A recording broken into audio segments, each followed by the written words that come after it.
Subscribe to our channel by clicking the subscribe button. Click the bell button and enjoy the latest uploads from our channel. इश्तराक में शामिल हैं magical space adventure के साथ। सिर्फ काटो, खेलो और सीखो।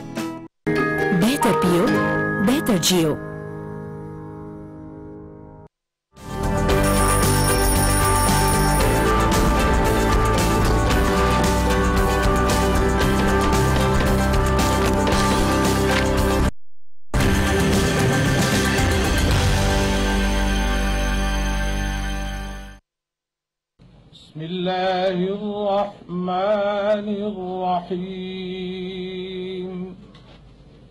अस्सलाम वालेकुम। पाकिस्तान टेलीविजन सर्विस की जानिब से तारिक आपसे मुखातिब है। ख़वातीन व हज़रात, आज जुमेरात है और नवंबर की 26 तारीख। आज का यादगार दिन पाकिस्तान में टेलीविजन के हवाले से एक तारीख साज दिन है। आज वो दिन है जब अपने इस शहरों के शहर में, इस कॉलेजों के शहर में, इस बागों के शहर में, इस फूलों के शहर में पाकिस्तान टेलीविजन अपनी नशरियात का आगाज कर रहा है। अस्सलामुअलैकुम, गुड मॉर्निंग। आज के साथ मैं हूं सबाशी और मैं हूं अनम काज़मी। उम्मीद करते हैं आप सब बिल्कुल ठीक ठाक होंगे, खैरियत से होंगे, मजे में होंगे और जश्न आजादी के रंग हर तरफ बिखेर रहे होंगे। बिल्कुल, और हमारे एंजॉय कर रहे होंगे। पाकिस्तान वीक में आपको कहेंगे खुशामदीद। इंडिपेंडेंस डे के हवाले से हम पूरा वीक मना रहे हैं और हमारी टैगलाइन है मेरी पहचान पाकिस्तान और आप सबकी पहचान भी पाकिस्तान। पाकिस्तान की बात हो रही है, पाकिस्तान के इदारों की बात हो रही है। कल जैसे कि हमने रेडियो पाकिस्तान की और आज अभी आपने हमारे शो की जब शुरू हो रहा था तो उसमें आपने एक छोटा सा क्लिप देखा होगा। मेरे ख्याल में ये क्लिप उन लोगों के लिए बड़ी अहमियत का हामिल होगा जो उस वक्त मौजूद होंगे या जिन्होंने पाकिस्तान की इन तमाम तरक्याती इदारों को डेवलप होते हुए देखा होगा। उनके लिए आज का ये क्लिप बड़ी मायने रखता होगा और उनकी मेमोरीज को रिफ्रेश कर दिया होगा इस क्लिप ने। तो इसी हवाले से हम बात करेंगे। डेफिनेटली आपने देखा कि इसमें तारिक अजीज मशहूर मेजबान जो है वो मौजूद थे और वो किस तरीके से बता रहे थे कि आज दिन है और है जनाब 26 नवंबर और उन्होंने कहा कि जी आज का दिन तारीखी दिन है। तो डेफिनेटली पाकिस्तान के साथ साथ पाकिस्तान के इदारों की तरक्की के हवाले से भी ये तमाम दिन इंतहाई इंपॉर्टेंट होते हैं और इसीलिए हम पूरा वीक सेलिब्रेट कर रहे हैं ताकि आपको बता सकें पाकिस्तान में इन तमाम इदारों की क्या अहमियत है। बात हो रही है पाकिस्तान टेलीविजन नेटवर्क की, जिसको पीटीवी भी कहा जाता है। तो ये जनाब 1964 में मोरिज़ वजूद में आया। 26 नवंबर को इसका इफ्तिताह हुआ और किसने किया, क्या किया, वो डेफिनेटली हम आपको बताएंगे कि कैसे कैसे ये सिनेरियो आगे बढ़ा। लाहौर इसका पहला मरकज था। इसके अलावा ढाका में भी इसका एक जो है वो सेंटर कायम था। इसके अलावा बाद में डेवलपमेंट होते होते तमाम शहरों में इसके तमाम कायम कर दिए गए और इसको पीटीवी के नाम से जाना जाता है। पीटीवी एक ऐसा इदारा है, एक ऐसा इंस्टीट्यूशन है जिसने वहाँ एक्टर्स को सिखाया भी और एक्टर्स को बैनुल अक़वामी तौर पर शोहरत की बुलंदियों पर पहुंचाया भी। जैसे कि हम रेडियो पाकिस्तान की बात करते हैं तो रेडियो पाकिस्तान से हम तलफ़्फ़ुज़ सीखते थे, रेडियो पाकिस्तान से हम अपनी घड़ियां, पीटीवी से हमारी सकाफत हमें पता चलती थी कि पाकिस्तान का अदबी मयार क्या है, पाकिस्तान का सकाफती मयार क्या है, पाकिस्तान में लोग कैसे कपड़े पहनते हैं, पाकिस्तान के लोग कितने लिबरल हैं, पाकिस्तान की खवातीन किस तरह की हैं और पाकिस्तान के जितने भी रंग हैं जितने भी रंग है वो किस तरह के हैं, ये हमें पता चलता था पीटीवी के थ्रू। और आज भी पीटीवी अपनी इस रिवायत को कायम रखे हुए है और इसी तरह के प्रोग्राम्स लेकर आता है। तो जश्न आजादी का मौका हो, इंडिपेंडेंस डे की बात हो तो हम अपने इन सरकारी इदारों को बिल्कुल भी नहीं भूल सकते हैं जिन्होंने पाकिस्तान की तरक्की में हर दम हर कदम आगे बढ़कर साथ दिया है। बिल्कुल ऐसा ही है सबा। और हमारे नाज़रीन को ये भी बताना बड़ा जरूरी है कि क्यों हम इस तरह के इस तरह की थीम्स के ऊपर बात कर रहे हैं, क्योंकि ये तमाम वो चीजें हैं जो पाकिस्तान का असासा है। बात करें अगर हम 20th सेंचुरी की और पीटीवी की चूंकि बात हो रही है तो 20th सेंचुरी में पीटीवी सबसे ज्यादा डोमिनेंट एक मीडिया आउटलेट था और उसके बाद हमने देखा कि 21st सेंचुरी में जब बहुत सारे मीडिया आ गए तो पीटीवी जो है वो समवेयर पीछे चला गया। लेकिन स्टिल इसको अभी भी कंसीडर किया जाता है कि सोर्स ऑफ नेशनल इंटीग्रेशन है। साथ साथ हम इसको आज भी समझते हैं कि हमारा एसेट है, हमारी गवर्नमेंट का ऐसा एसेट है, गवर्नमेंट ऑफ पाकिस्तान का एसेट है और इसकी रवायात और इससे जो कुछ अभी कायम किया गया है, मेरा ख्याल है बेसिक्स जो है वो वहीं पीटीवी से ही निकलती है। फिर हमने देखा जब 1964 के अंदर पीटीवी पहली मर्तबा लॉन्च किया गया, उसके बाद ये आया तो वैसे प्राइवेट चैनल के तौर पर था, लेकिन उसके बाद इसको गवर्नमेंट के अंडर जब डाला गया 1975 में तो उसके बाद चीजें मुख्तलिफ होती चली गई।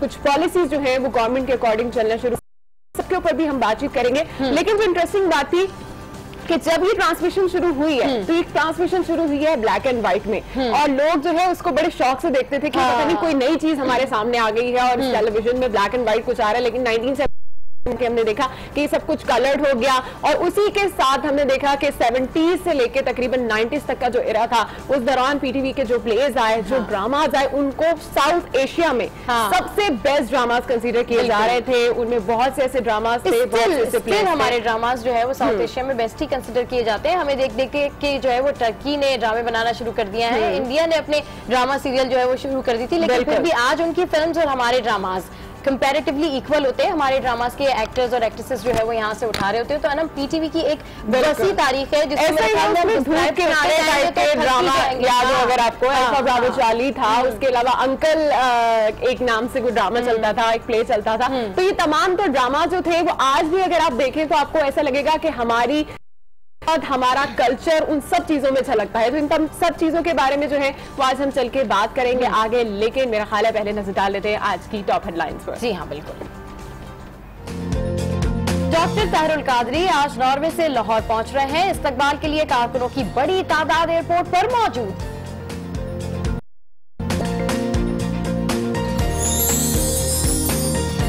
सिविल अस्पताल कोयटा में खुदकुश धमाके को 1 साल। हमले में आज न्यूज के कैमरामैन शहजाद खान समेत 75 अफराद शहीद हुए।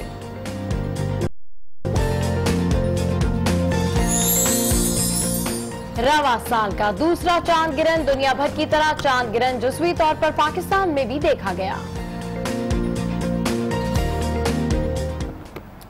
ये थी टॉप स्टोरीज और अब नजर डालेंगे आज के अखबारात पर।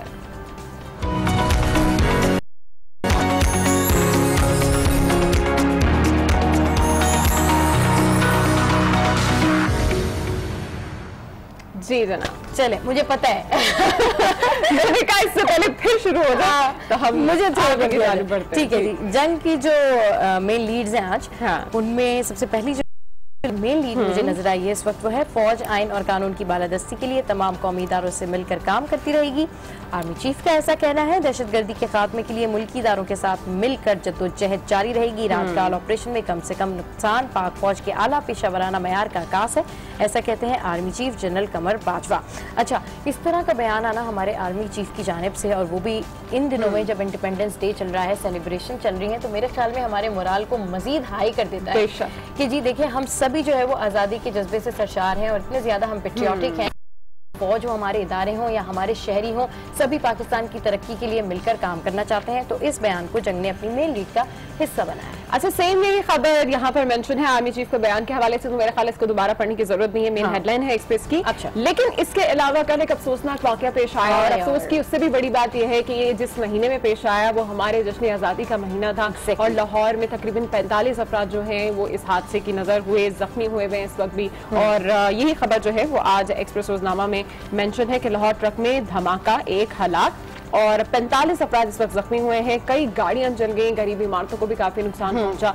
इंतहाई अफसोसनाक वाकया जो है वो कल हमने देखा लाहौर के सगिया पुल के करीब पेश आया, जहां पर कहा जा रहा है कि फूड्स का ट्रक था जिसके अंदर ये बम नस्ब था, और उसके बाद ये तबाही का एक मंजर पेश हुआ, और यहाँ पर उस हवाले से एक पिक्चर भी लगाई गई है। तो ये एक खबर जो है वो आज यहाँ पर मेंशन है। मैं यही सोच रही थी अभी कि देखें हमारे यहाँ जब भी सियासत में बोछाल आ रहा होता है या हमारे यहाँ अप्स एंड डाउन्स चल रहे होते हैं, सियासतदान थोड़े मसरूफ होते हैं, किसी भी तरफ उनकी तवज्जो मतवज्जो होती है या पोर्टफोलियोज चेंज हो रहे होते हैं, या इस तरह का सेलिब्रेशन दहशतगर्द ये जितने भी ये टारगेट करने वाले हैं, लोगों को मारने वाले हैं, हमेशा सॉफ्ट टारगेट चुनते हैं। आप देखें कि किस तरीके से उन्होंने एक सॉफ्ट टारगेट को निशाना बनाया और कितने लोग जो है वो जान की बाजी हार गए। फिर इस हवाले से मजीद भी हम अपने करेंगे, लेकिन अब जो मेन खबर है वो ये है, फैसला पहले हो चुका था, नवाज शरीफ और अवाम की हुक्मरानी और मैंडेट की इज्जत होनी 6 साल जो इक़्तिदार में गुजरे, मैं वही जानता हूँ, इदारे एक दूसरे का एहतराम नहीं करेंगे तो मुल्क आगे नहीं जा सकता। अच्छा, वज़ीर आज़म नवाज शरीफ के बयान को यहाँ पर जंग ने मेन लीड का हिस्सा बनाया है, और शॉर्ट न्यूज़ में ये है कि NA 120 ज़मीनी इंतखाब इलेक्शन कमीशन ने इब्तदाई तफसीलात जारी कर दी हैं। तो जनाब NA 120 की तफसीलात इब्तदाई जारी कर दी हैं, और लेट्स सी जैसे जैसे आगे इसके ऊपर काम होगा तो। अच्छा, वज़ीर आज़म मियां मोहम्मद नवाज शरीफ साबिक वज़ीर आज़म जो थे हमारे, उनके हवाले से ही मेन बयान। दूसरी जानिब हम जानते हैं कि आज जैसे ताहिरुल कादरी आए हैं लाहौर, वो पहुंच चुके हैं, इसी तरह कल मियां नवाज शरीफ जो है वो लाहौर आ रहे हैं, और उन्होंने GT रोड को जो है वो चूज किया है कि मैं लाहौर बजरिया GT रोड ही आऊंगा, और इस बात पर वो बज़िद है कि मैं GT रोड के थ्रू ही आऊंगा। जबकि आपको ये भी बताएं कि सिक्योरिटी क्लियरेंस अब तक नहीं मिली, और उन्हें ये भी कहा है जो हमारे वज़ीर दाखिला के इस वक्त रिपोर्ट सामने आई है उसके मुताबिक यही कहा जा रहा है कि शरपसंद अनासर नुकसान पहुंचा सकते हैं, तो आपको बजरिया जीटी रोड नहीं जाना चाहिए। भी इंसिस्ट कर रहे हैं कि हम जीटी रोड के थ्रू ही जाएंगे। इसके ऊपर भी अब देख रहे हैं हम काफी बयानबाजी हो रही है कि क्यों प्रोटोकॉल लिया जा रहा है, पब्लिक प्रोटोकॉल के थ्रू क्यों आया जा रहा है और जीटी रोड से साबित आकर क्या मतलब आकर यहाँ पे क्या साबित किया जाएगा। तो इस हवाले से इमरान खान ने भी कल प्रेस कॉन्फ्रेंस की और काफी जो बयान है उनकी जानिब से भी सख्त सामने आए और साथ साथ गुललई के मामले पर भी इमरान खान के बयान आ रहे थे और जैसे कि कहा गया है कि इमरान खान ये कह रहे हैं कि अब मैं अपना मोबाइल पेश नहीं करूंगा। तो बात से कि जब पैनामा केस था तो इमरान खान के बयानात कुछ और थे और वो ये कह रहे थे कि जी बारे सबूत मुल्जिम पर होता है, लेकिन अब जब उनसे मोबाइल पेश करने की बात की गई है तो वो कहते हैं कि नहीं, जो इल्जाम लगाता है सबूत भी उसको लाने चाहिए। तो फिर ये तो तजाद एक बयान में उनके देखने में आया। देखते हैं ना कि कितने और यू टर्न्स आते हैं और किस किस की तरफ से आते हैं, क्योंकि ये तो यू एक फेमस जो है वो सेंटेंस है इमरान खान साहब के लिए और पीटीआई की ओवरऑल पॉलिटिकल जो सिनेरियो है इसके लिए। तो अब लेट्स सी कि क्या होता है। हो सकता है कि उनका ये बयान किसी और कॉन्टेक्स्ट में आया हो या उन्होंने ये बयान जो है किसी वजह से दिया हो, क्योंकि उनका यही कहना है कि जी पहले 2-3 ऐसे लोग हैं जिनके मोबाइल फोन चेक किए जाएं तो उसके बाद फिर मेरी बारी आएगी। तो इस तरीके से है। अच्छा जनाब, और नून लीग तो पार शो करने जा रही है, वो हमने आपको बता दिया जीटी रोड के हवाले से। अच्छा, यहाँ पर जो शॉर्ट न्यूज है वो ये है कि वज़ीर आज़म शाहिद खाकान को भारतीय वज़ीर आज़म और अफगान सदर की ओहदा संभालने पर मुबारकबाद। ओके, और पाकिस्तान बार कौंसिल का सानिया कोयटा की बरसी पर आज मुल्कगीर हड़ताल का ऐलान जारी है, जबकि नैब रेफरेंस की निगरानी के लिए जज की तकर्री चैलेंज कर दी गई है। तो ये तो जनाब जंग की अहम खबरें थी और है ना, क्योंकि हमें कहा जा रहा है कि हम जल्दी जल्दी रैप अप कर दे, तो आप जल्दी से बिजनेस रिकॉर्डर की लीड जनाब। बिजनेस आपको कुछ बता दें कि PPRB says decision to suspend work made in sheer haste, और ये जो है वो आज यहाँ पर मेन हेडलाइन बनाई गई है। जबकि मेन लीड की बात करें तो वो इमरान खान के बयान के हवाले से है कि Nawaz targeting judiciary and army claims Imran Khan. Imran Khan का ही कहना है कि जमहूरियत की पासदारी नहीं की जा रही जीटी रोड के आने के थ्रू, और हमने देखा कि उनकी जानिब से इस तरह के बयान वज़ीर आज़म के अगेंस्ट दिए गए, जिसमें उन्होंने ये बात की है कि इस तरह से आप ना सिर्फ जुडिशरी को बल्कि हमारी आर्मी को भी जो है वो टारगेट। तो ये बयान उन्होंने आज अपना मेन हेडलाइन बनाई है। ठीक है जी। अच्छा, डॉन की जो मेन लीड है वो है Sharif rails against inclusion of intelligence man in GIT और former PM denies he is campaigning for restatement. अच्छा जनाब, अब क्योंकि हमें मुख्तलिफ शहरों का हाल जानना है, कर लेते हैं हम डॉक्टर ताहिरुल कादरी का, जो आज पाकिस्तान पहुंच रहे हैं। ताहिरुल कादरी की लाहौर आमद के हवाले से मजीद तफसीलात जानेंगे हमारे आज न्यूज़ के नुमाइंदे से और जानेंगे इनसे कि क्या क्या इंतजाम किए गए हैं। जी तारिक खान, अपडेट कीजिए।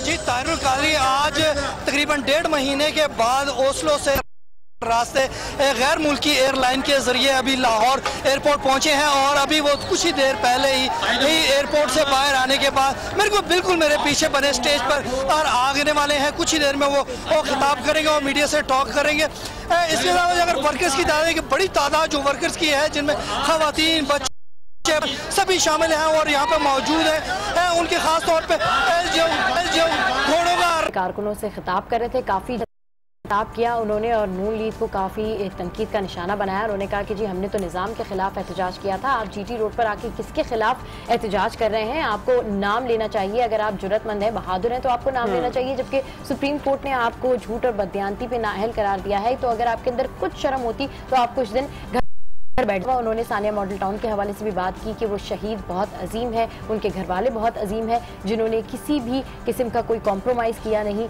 वो बिके नहीं। साथ साथ उन्होंने कहा कि आगे का जो लाहे अमल है उनका वो नासिर बाग में ऐलान करेंगे कि और आगे उन्होंने क्या करना है। इसके अलावा बहुत ज़्यादा जोशीला खिताब कर रहे थे और साथ साथ अगर बात की जाए तो उन्होंने कहा कि जी पाकिस्तान की तारीख का पहला वाक़या करने वाले इतने ताकतवर हैं और उन्होंने हर मुमकिन गरीबों का लहू खरीदने की कोशिश की। और साथ साथ उन्होंने अपने शहीदों के हवाले से बात की, सानिया मॉडल टाउन के हवाले से बात की, नून लीग पर तनकीद की और बड़ा जोर डालकर उन्होंने अब आपको जवाब देना पड़ेगा कि आप जीटी रोड पर आ रहे हैं पावर शो करने, तो किसके खिलाफ? बिल्कुल। और एक आखिरी सवाल पे छोड़े गए हैं कि चोर तो पकड़ा गया लेकिन कातिल अभी पकड़ना बाकी है। लेंगे यहाँ पर एक छोटी सी ब्रेक, जिसके बाद नजर डालेंगे।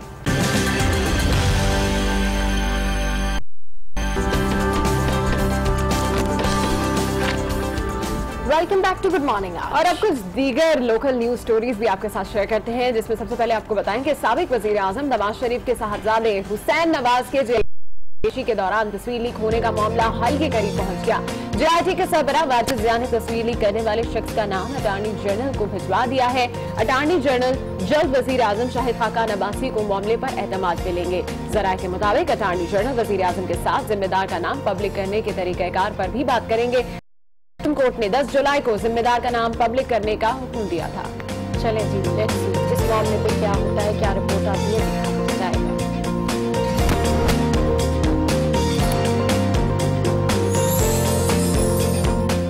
8 अगस्त 2016 का सूरज कोयटा के लिए हौलनाक सुबह लेकर तुलू हुआ। जालिम दहशतगर्दों ने सिविल अस्पताल को अपनी सफाकियत का निशाना बनाया। इस हमले में 75 अफराद शहीद और 100 से ज्यादा जख्मी हुए। धमाके में आज न्यूज के कैमरामैन शहजाद खान भी फराइज की अंजामदही के दौरान शहीद हो गए। हम उनको खिराज तहसीन पेश करते हैं और उनकी कुर्बानी को सराहते हैं। आज न्यूज का उनको सलाम। और साल का दूसरा चांद ग्रहण इख्तिताम पसीर हो गया। दुनिया भर की तरह चांद ग्रहण जुज़वी तौर पर पाकिस्तान में भी देखा गया। चांद ग्रहण का आगाज 8:50 पर शुरू हुआ। इसका इख्तिताम 1:51 पर हुआ। चांद ग्रहण का ये नजारा पाकिस्तान समेत एशिया, यूरोप, अंटार्कटिका, अफ्रीका और ऑस्ट्रेलिया में भी देखा गया। इससे कबल 11 फरवरी को पहला चांद ग्रहण हुआ था। साल का तीसरा सूरज ग्रहण 21 अगस्त को देखा जा सकेगा। सबर, रात को देखा था आपने चांद ग्रहण? नहीं यार, मैं नहीं देख सकती। हालांकि I was out with मदिया and I was hanging out with my friends और बहुत ज्यादा मैंने फन किया, लेकिन मैं चांद ग्रहण नहीं देख सकती। अच्छा, मैंने भी इस बार मिस कर दिया, नहीं तो अक्सर जाती हूँ, जाकर देखती हूँ। अच्छा। एनीवे, लेते हैं जनाब, आगे बढ़ते हैं और अखबारात के एडिटोरियल में कॉलमिस्ट क्या कुछ लिख रहे हैं इस पर नजर डालते हैं। हमारे साथ मौजूद है लाहौर स्टूडियो से अनवार हाशमी साहब। अस्सलाम वालेकुम अनवार साहब, कैसे हैं आप और क्या लिख रहे हैं दारिया?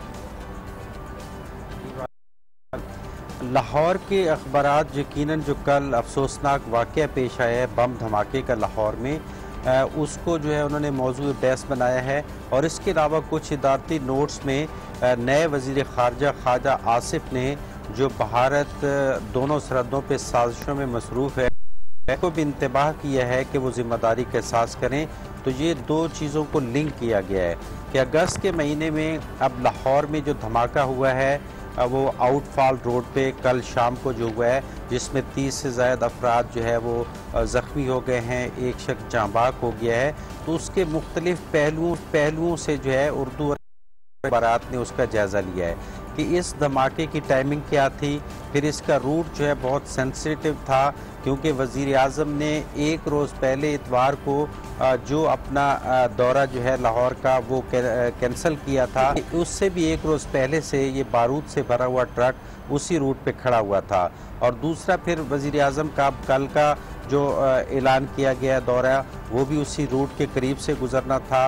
तो इस हवाले से अखबारात ने इदारों पे, कानून नाफिज करने वाले इदारों पे जो है एक सवाल उठाया में कि ये किस तरह का रूट क्लियर किया गया होगा कि अगर इतना भारी बारूद जो है भारी मिकदार में वो एक ट्रक में मौजूद था और वो ब्लास्ट हुआ है एक दिन बाद, तो ये बहुत बड़ा सवालिया निशान है। तो दूसरी तरफ यकीनन सारे इशारे दुश्मन की तरफ जाते हैं। जो दूसरे इदारे में वज़ीर ख्वाजा आसिफ ने भारत से कहा है कि वो मशरकी और मगरबी सरहद दोनों पे अपनी साजिशें बंद करे और ज़िम्मेदारी का एहसास करे, मज़ाकरात की तरफ आए और अपने मसाइल हल करे।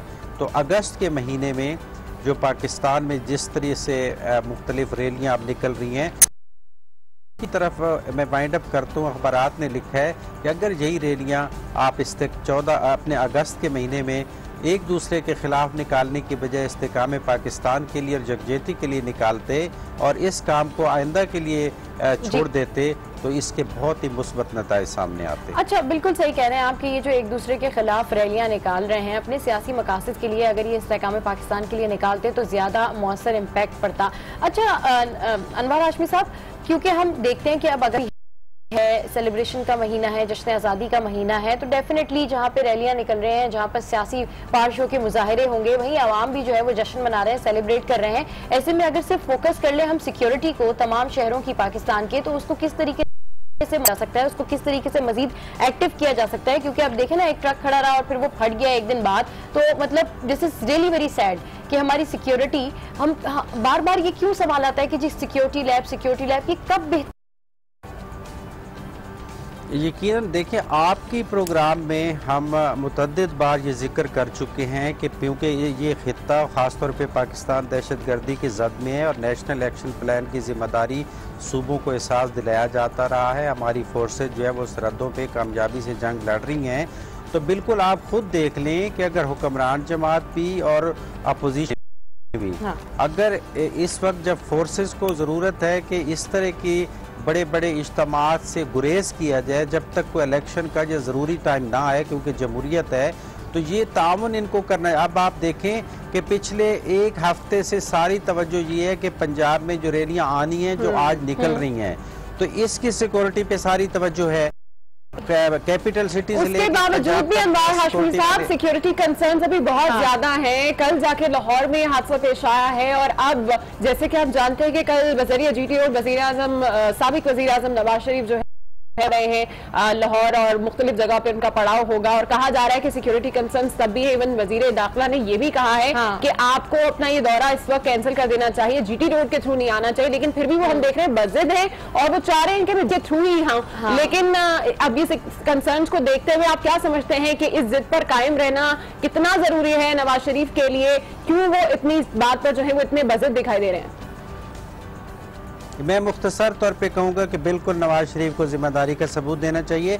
लाहौर में कल का धमाका, दुश्मन ने एक मैसेज दिया है कि वो किसी भी जगह को टारगेट कर सकता है और उस टारगेट में कई मासूम जानों का खतरा हो सकता है। तो यकीनन अब तो चूंकि एक मैसेज मिल गया है तो अब उनके पास एक जवाब भी बनता है कि पब्लिक के इंटरेस्ट के लिए ये एक लंबा रूट और लंबी रैली जो है वो कैंसिल कर देनी चाहिए और इस इवेंट को डायरेक्ट लाहौर पहुंच के जो है वो कारकुनों से खिताब की शक्ल किया जा सकता है ताकि ये बिल्कुल सही कह रहे हैं आप कि डायरेक्ट लाहौर पहुंच के जो है कारकुनों की सूरत में खिताब किया जाता है। अच्छा, एडिटोरियल्स के हवाले से तो हमने बात कर लेते हैं ट्विटर ट्रेंड्स की।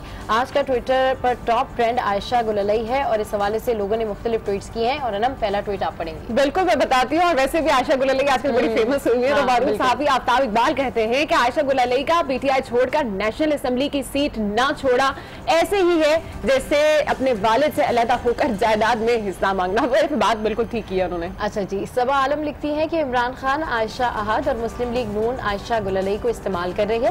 दोनों जमातों की सियासत में कोई फर्क नहीं है।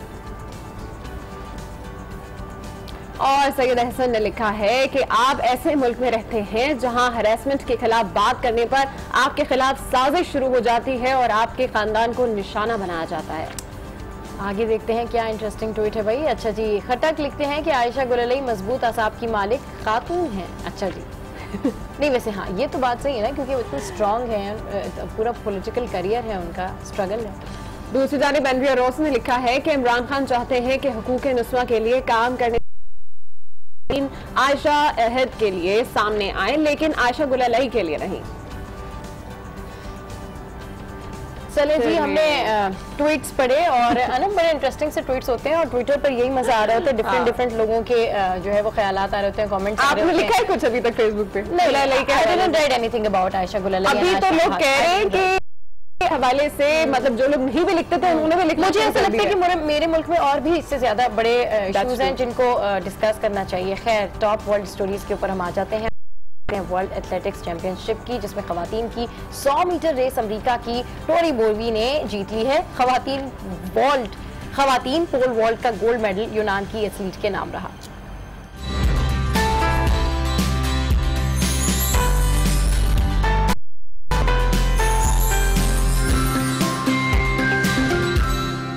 आपका दिल जो है ना वो ब्लू वेल की तरह बड़ा है। अच्छा, अभी इसी हवाले से मैं देख रही थी कि एक क्लिप चली थी अभी फेसबुक के ऊपर, जिसमें एक बच्ची कहती है कि I don't want to eat animal.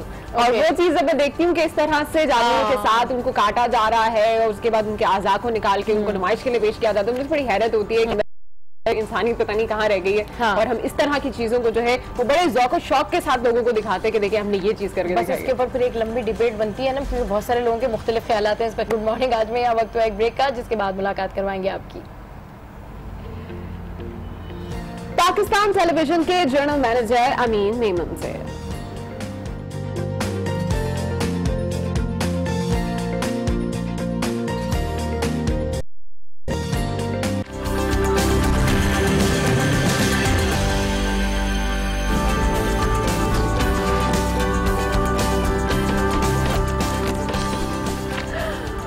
Back to good morning आज।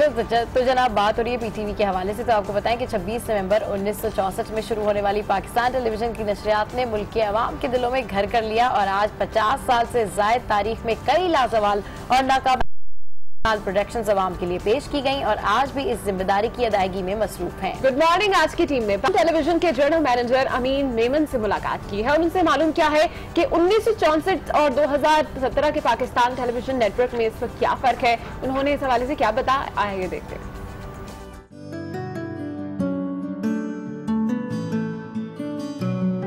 26 नवंबर 1964 पीटीवी पाकिस्तान में आया। उस वक्त उससे पहले किसी को टेलीविज़न के बारे में कोई ज़्यादा मालूमात नहीं थी, तो ये एक तरह से एक नया तजुर्बा था। और उस वक्त रेडियो जो लोग थे उन्हीं को ये ज़िम्मेदारी सौंपी गई कि वो पाकिस्तान में टेलीविज़न को मुतारिफ़ कराएं। तो जो इब्तदाई लोग थे जिसमें असलम अजहर साहब, आगा नासिर साहब, ज़ुबैरी साहब, इस तरह लोग थे, उन्होंने इस काम का बीड़ा उठाया और उन्होंने बहुत ही एहसन तरीके से उसको निभाया। –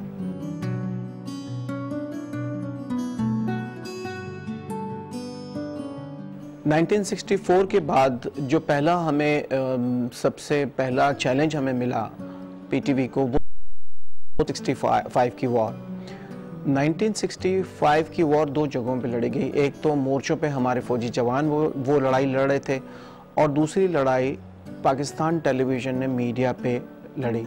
पाकिस्तान टेलीविज़न के जो जोशीले नगमे थे, ए वतन के सजीले जवानों, ये पुत्र हटा दे रहे, और इस तरह के बहुत सारे नगमात थे। ये वो नगमात थे जिन्होंने आम पब्लिक में और फौजी जवानों में जोश और वलवला पैदा किया।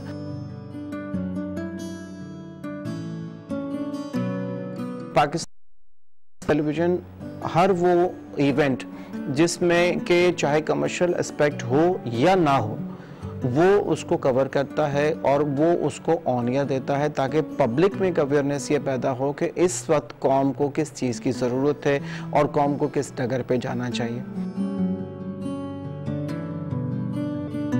पाकिस्तान टेलीविज़न ने बेशुमार ड्रामे किए जो एक तारीख का हिस्सा है। पाकिस्तान टेलीविज़न ही वो वाहिद चैनल है कि जिसने तारीख़ी ड्रामे किए। आप देख लें आखिरी चट्टान, निशान हैदर, टीपू सुल्तान, लब्बैक, हमने पूरी तारीख कवर की।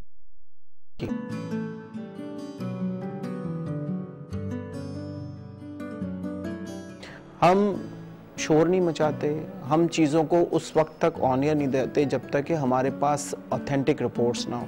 इसलिए कि ब्रेकिंग न्यूज़ या जोश, वलवला या फ्रस्ट्रेशन ये पैदा करके लोगों को अब हम अट्रैक्ट करना मुनासिब नहीं समझते।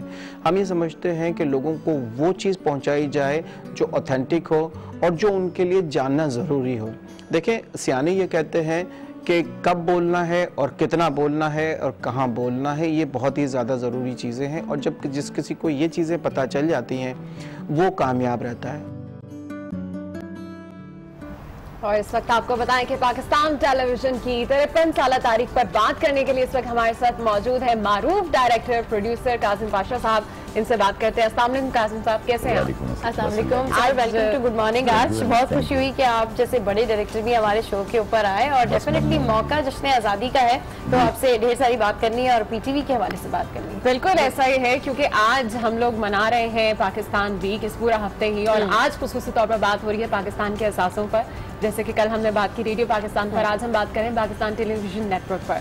तो ये टेलीविजन नेटवर्क जो कि पाकिस्तान की एक पहचान भी है, पाकिस्तान के का वो पहला चैनल है जो कि नशर किया गया 1964 से लेके अब तक। एक एरा था जिसमें आप भी इसका हिस्सा रहे हैं। जी। कैसा आपका एक्सपीरियंस था और क्या फर्क देखते हैं आप तब के पीटीवी में और आज के पीटीवी में?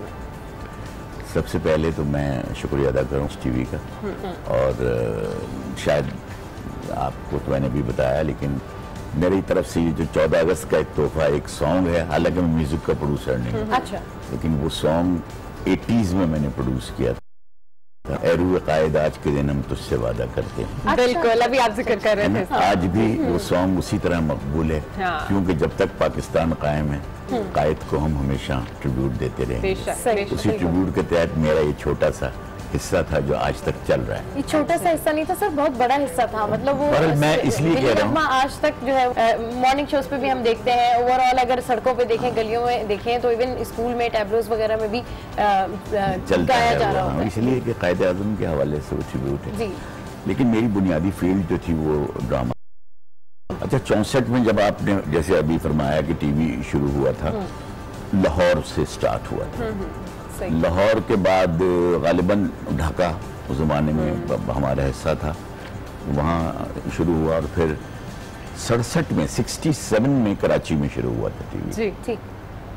तो उस जमाने में जैसे कल आपने रेडियो पर प्रोग्राम किया, तो रेडियो पाकिस्तान ही वाहिद जगह थी जहाँ फनकार जमा होते थे। थी एक वहाँ बड़ी मशहूर कैंटीन रेडियो की, बड़े बड़े म्यूजिशियंस और बड़े बड़े फनकार वहाँ से निकल के आ गए।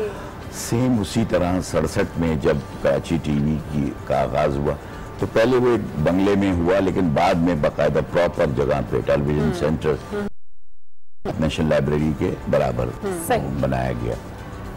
तो आर्टिस्टों का हाव जो रेडियो पाकिस्तान की तरफ था वो टीवी की तरफ हुआ, यानी टीवी को एक मंबा मिल गया लोगों के आने का। हाँ, जो फनकारों का, म्यूजिशियंस का, सिंगर्स का, ये एक थोड़ी सी कोई एकेडमी टाइप की तो थी नहीं, बल्कि जबकि हमारे पड़ोसी मुल्क हिंदुस्तान में जब टीवी हमसे लेट आया, हमारे बाद आया, लेकिन उन्होंने सबसे पहले एकेडमीज कायम की, इंस्टीट्यूशंस कायम किए, टेक्नीशियंस किए, फिर आया। लेकिन हमारे यहाँ बस उन्होंने कहा टीवी आना है, और कहते ये हैं, भला मेरी तो 64 में जब टीवी आया तो वो इलेक्शन था अयूब खान का और मोहतरमा फातिमा जिन्ना का, तो उस जमाने में कुछ अल्ताफ गौहर साहब थे शायद इंफॉर्मेशन सेक्रेटरी, उन्होंने इस किया था अयूब खान साहब को कि आप टीवी NEC वाले दे रहे हैं हमें, तो आप लगा लें, तो आपको तकरीरें करने में आसानी होगी।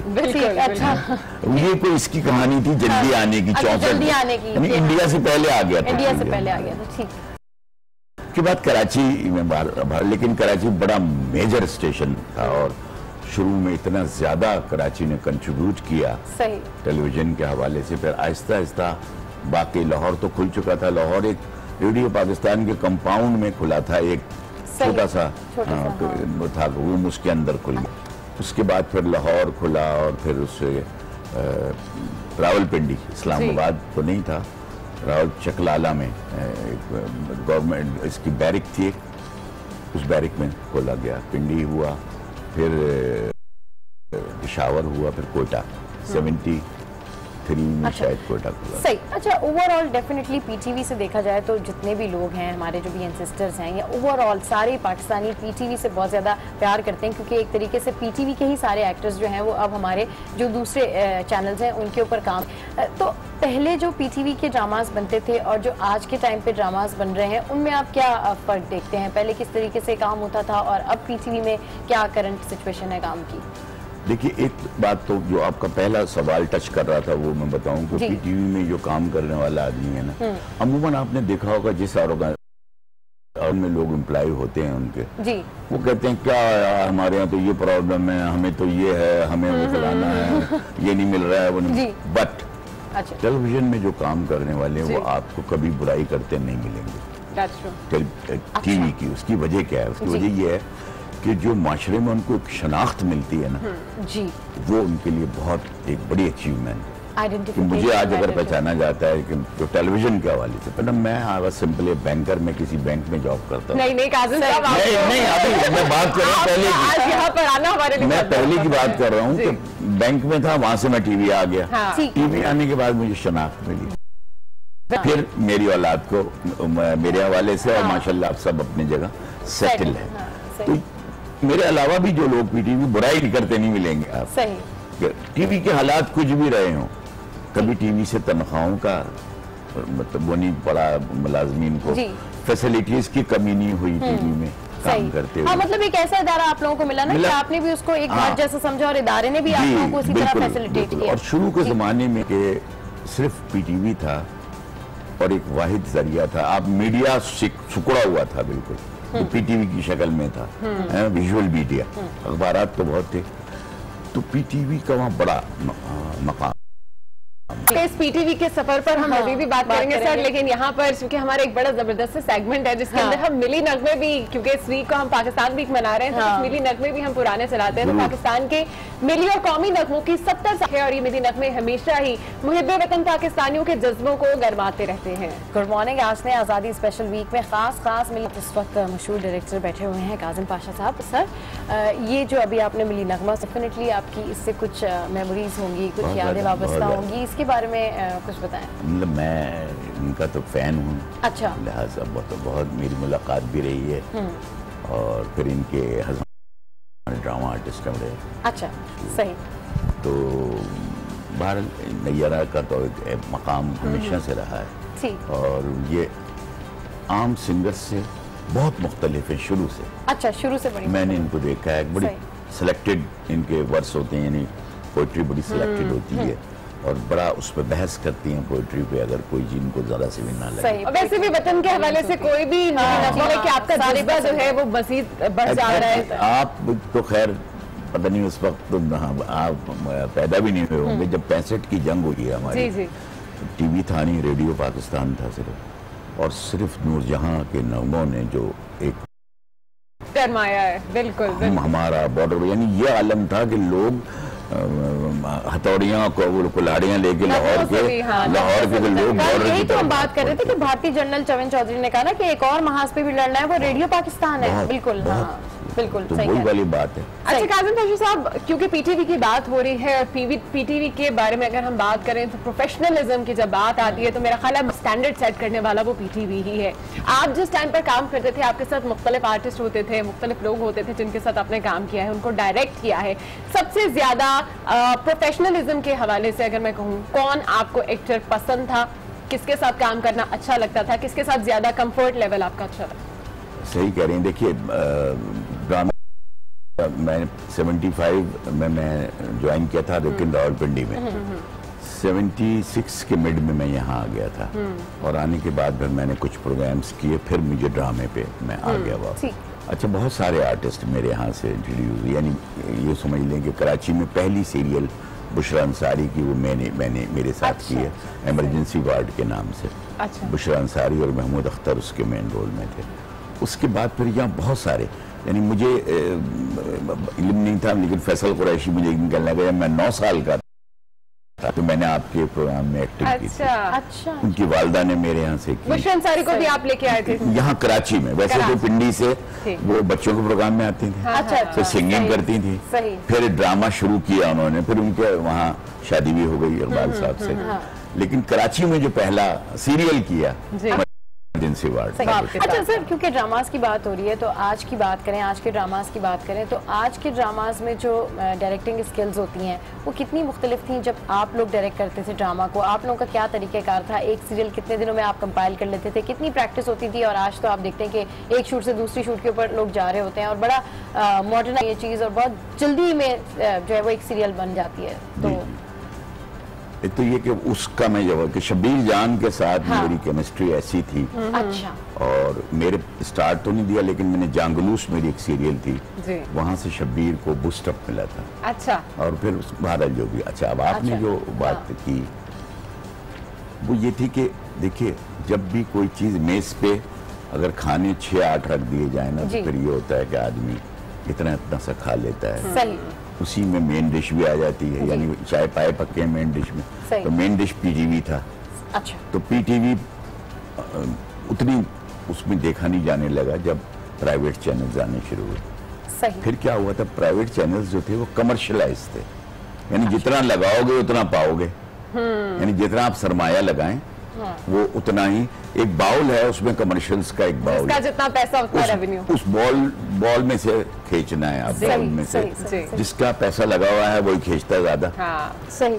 अच्छा, अब पीटीवी एक अंडर नेशनल रोल शुरू में तो ड्रामे ऐसे आए। अच्छा, उसका रीजन क्या था? मैंने जैसे कहा हमारा ना कोई राइटिंग एकेडमी थी और पाकिस्तान से ही वो स्क्रिप्ट्स जो थे उन्हीं को चेंज कर करके राइटर्स हमें देते थे और हम वहीं से उनको ड्रामे की शक्ल में बहुत ऐसे ड्रामे कि जो नया चैनल आया था मैंने यानी एक सदर में मैं एक दफे आ रहा था, मैं देखा भीड़ लगी हुई है, टीवी भी आया था। मैं कहा शायद कोई झगड़ा हो गया, क्या होगा। वो टीवी की दुकान थी, तो उस दुकान के जो मॉनिटर लगे थे वहाँ तकरीबन 50-60 लोग खड़े हुए थे और टीवी देख रहे थे।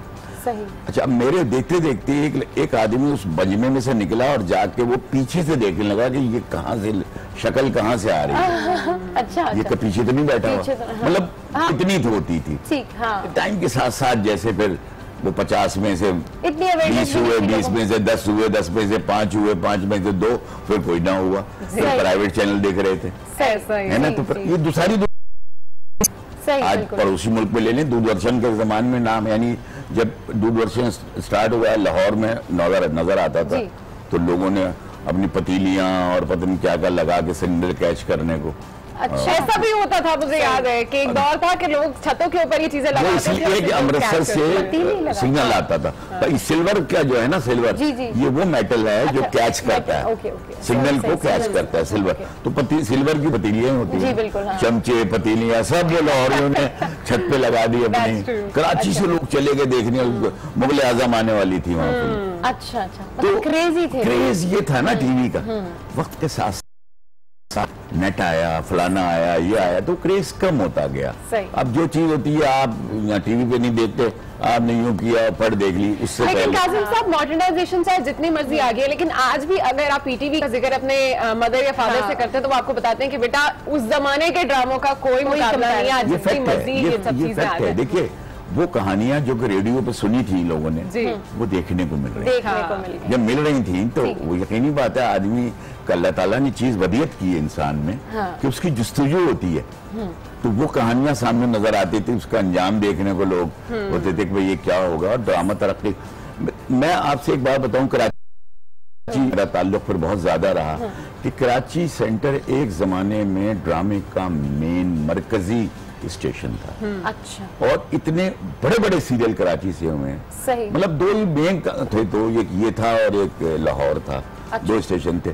फिर मुझे भेजा कोयटा, ऐसे तो हमारे यहाँ पनिशमेंट काउंट होती थी, कोयटा किसी को। अच्छा, पनिशमेंट क्यों? वहाँ पे ना आर्टिस्ट होता था, अगर किसी लड़की को कास्ट कर लो उसके अलावा लकड़ियां ले लेके मारने को आ जाते थे। मैं इसी प्रोफेशनलिज्म की बात कर रही थी। ये मेरे साथ भी हुआ, ये मेरे साथ भी।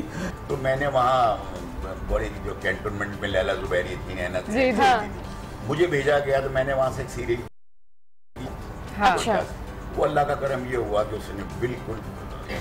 अच्छा, यहाँ पे मैं आपसे इसी हवाले से पूछना चाह रही थी कि अभी आपने छाँव का जिक्र किया है, इसके अलावा आपको जो मैंने आपके बारे में जितना पढ़ा है, जितना जाना है, आपको 3 अवार्ड्स भी मिले हैं, तो वो कौन से ड्रामे के ऊपर? इसी के ऊपर मिले? देखिए मैं बताऊँ आपको, नहीं छाँव नहीं, एक तो मुझे नेशनल अवार्ड तमगा इम्तियाज मुझे गवर्नमेंट ने दिया, वो आप समझ लें शायद वो बहुत लेट मुझे मिल रहा है। मैंने एक नेवी का ड्रामा किया था, गाजी शहीद, मैं सबमरीन के ऊपर वो ड्रामा था।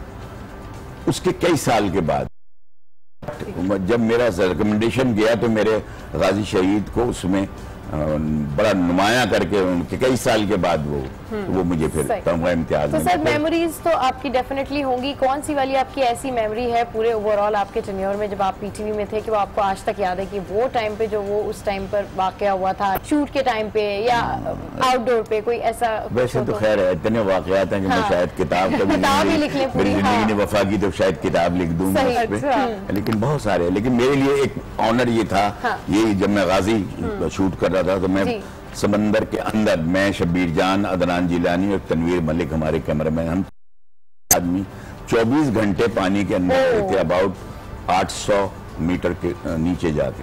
उस पर हमें पाकिस्तान नेवी ने हमें सर्टिफिकेट चारों को दिया है कि हम पाकिस्तान के वाहिद शहरी थे सिविलियन जो हम समंदर के अंदर रहे। वहाँ फीलिंग्स अजीब होती थी, ये नहीं होता था जगह गुड़िया का दम, लेकिन एक जो फीलिंग्स होती थी कि हम पानी की इतनी गहराई में हैं। तो वो मिला था नहीं, कोट नहीं की गया, ओवरऑल परफॉर्मेंस पे। अमूमन ये तमगे ये गवर्नमेंट देती है, वो ओवरऑल परफॉर्मेंस पे देती है।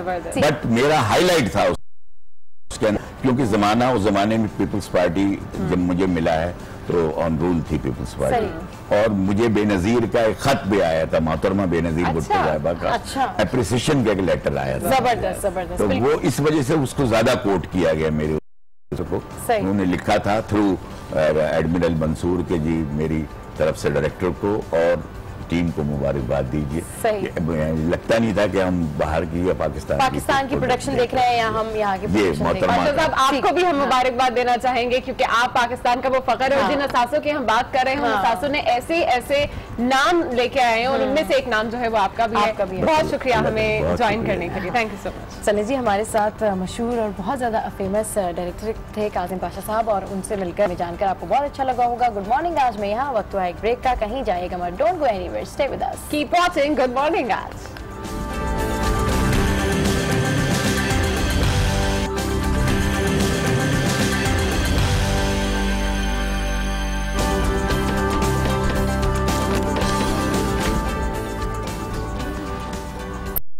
बैक टू गुड मॉर्निंग आज। और पाकिस्तान में सिर्फ तारीखी मुकामात ही नहीं बल्कि मौजूदा मुकामात भी ऐसे हैं जो अपनी मिसाल आप हैं। ऐसे में दारुल हुकूमत इस्लामाबाद की फूड स्ट्रीट का भी शुमार होता है, जिसकी सैर करा रहे हैं नासिर काज़मी। आइए देखते हैं। गुड मॉर्निंग आज रावलपिंडी की कमर्शियल एरिया है। यूजुअली ये मार्केट हर हिसाब से बहुत मशहूर है, लेकिन यहाँ पर खाने पीने के हिसाब से जो सबसे ज्यादा एंटरटेनमेंट देखी जाती है कमर्शियल मार्केट के अंदर, यहाँ पर आपको हर किस्म के खाने अवेलेबल होते हैं। तौर पर फास्ट फूड पसंद करने वाले लोग यहाँ पर आते हैं। आज की इस फेस्टिविटी की जो सबसे अहम और ख़ास बात ये है कि एक तो जश्न आज़ादी का जो वीक चल रहा है वो तो साथ साथ है ही है, और आप देख रहे हैं कि यहाँ पर जो मुख्तलिफ वतन अज़ीज़ें हैं उनकी तैयारियाँ हैं, बैजेस हैं और दीगर मुख्तलिफ चीज़ें हैं जो हम आपको साथ साथ दिखाएंगे। बलून्स का भी बंदोबस्त किया गया है यहाँ पर, बच्चों के लिए एंटरटेनमेंट का एक समा है। नाजरीन, जो कमर्शियल मार्केट का एरिया है जिसका मैंने आपको जिक्र किया है, यहाँ पर जो सबसे इम्पॉर्टेंट चीज़ ये है कि लोग अपने मुख्तलिफ औकात में यहाँ पर आते हैं, और यहाँ पर आपको जो सबसे अहम चीज़ है, मेरे बैकग्राउंड में आप देख सकते हैं, यहाँ पर रिफ्रेशमेंट सेंटर के नाम से ये जगह मशहूर है, और यहाँ पर खाने पीने की समोसा चाट, चना चाट, उसके बाद दही भल्ले और दीगर बारबेक्यू की जो आइटम्स हैं वो भी यहाँ पर हैं। ये तो वो खाने की तैयारी हमने आपको साथ साथ बताई है। साथ हम देखते हैं कि किस तरह जो 14 अगस्त की तैयारी है उसके लिए लोग क्या कुछ देख रहे हैं। ये जो सबसे बड़ा झंडा मुझे नज़र आ रहा है, आज़ादी फ्लैग जो है पाकिस्तान का झंडा है, और यहाँ पर ये भी आवाज़ा किया गया है। छोटे मोटे झंडे हैं। इसके अलावा आप ये देख सकते हैं, अगर मेरे कैमरामैन करीब से दिखाएं, मुख्तलिफ बैजेस हैं जो आज़ादी के हवाले से इस स्टॉल पे लगे हुए हैं। नाज़रीन, यकीनन जब भी 14 की तैयारी आती है तो उसमें लोग मुख्तलिफ अंदाज में, अपने अपने अंदाज में 14 अगस्त को मनाते हैं।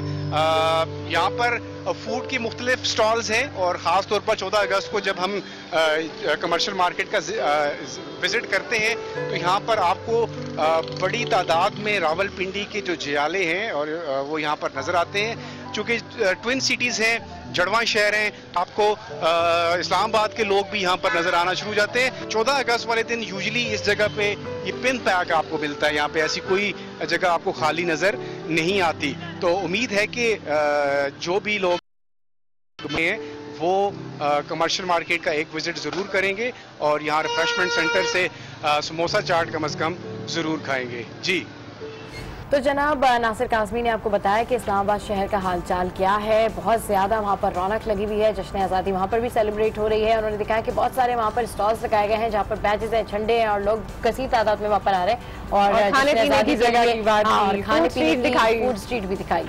अच्छा अनम, हिस्ट्री आप बताएंगी? चले मैं बता देती हूँ। आज के दिन वैसे भी हम देख रहे हैं कि अब ये पूरा हफ्ता ही जो है वो जो तमाम वो पाकिस्तान के हवाले से हैं। तो आज के दिन यानी 8 अगस्त को 1947 में पाकिस्तान का कौमी परचम बदस्तूर साज़े असेंबली से मंजूर हुआ।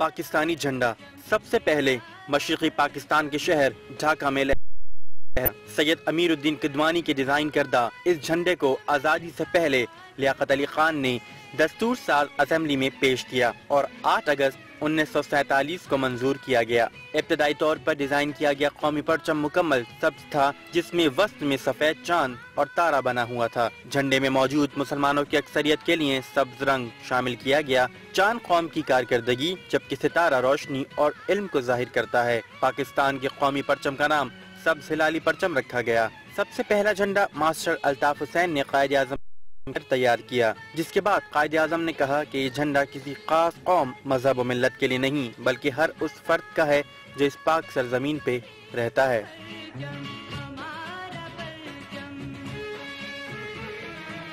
चलिए जी, अब कुछ बात कर लेते हैं पाकिस्तानी करेंसी के हवाले से। पाकिस्तानी करेंसी नोटों की तारीख बहुत ज्यादा दिलचस्प है। वक्त के साथ करेंसी नोटों में भी तब्दीली आती रही। किसी का डिजाइन तब्दील कर दिया गया तो किसी को सिक्कों में तब्दील कर दिया गया, जबकि कई बंद ही कर दिए गए। आज एक नजर डालेंगे पाकिस्तान के 10 रुपए के करेंसी नोट पर। आजकल पाकिस्तान में 10 रुपए की करेंसी के तौर पर नोट इस्तेमाल किया जा रहा है, जबकि 10 रुपए का सिक्का भी स्टेट बैंक ऑफ पाकिस्तान ने जारी कर दिया है। 10 रुपए के इस मौजूदा नोट पर खैबर पख्तूनख्वा में कायम खैबर पास नक्श किया गया है, जबकि सिक्के पर इस्लामाबाद में मौजूद फैसल मस्जिद बनी हुई है। पाकिस्तान में चलने वाला 10 रुपए के करेंसी नोट पर एक जानिब कायद आज़म मोहम्मद अली जिन्ना की तस्वीर तो दूसरी जानिब सिंध में कदीम सकाफत मोहिंजोदड़ो के आसार बने हुए हैं। 2009 में पाक चीन दोस्ती के 50 साल पर 10 रुपए का यादगार सिक्का जारी किया गया। 2008 में बेनजीर भुट्टो की शहादत के बाद 10 रुपए का खुसूसी सिक्का जारी किया गया, जिस पर मोहतरमा बेनजीर भुट्टो की तस्वीर नक्श थी। मशरिकी पाकिस्तान अलहदा होने से पहले पाकिस्तान में चलने वाले 10 रुपए के नोट पर बंगाली में 10 रुपया लिखा होता था। 10 रुपए के नोट की बात करें, मुझे याद पड़ता है कि स्कूल जाते हुए 10 रुपए का नोट तो मुझे मिलता था, पर हमारे टाइम में सिक्का नहीं था। सिक्का मेरा ख्याल है पहले की बात है। हाँ, मेरे ख्याल में सिक्का हमारे टाइम पे तो नहीं था। 5 रुपए का था, मेरा ख्याल है 10 का नहीं था। चले जी, हम इसके बारे में ब्रेक के लिंक में बात करेंगे। गुड मॉर्निंग आज में यहाँ वक्त हुआ एक ब्रेक का, कहीं जाएगा मत, don't go anywhere, stay with us, keep watching good morning आज।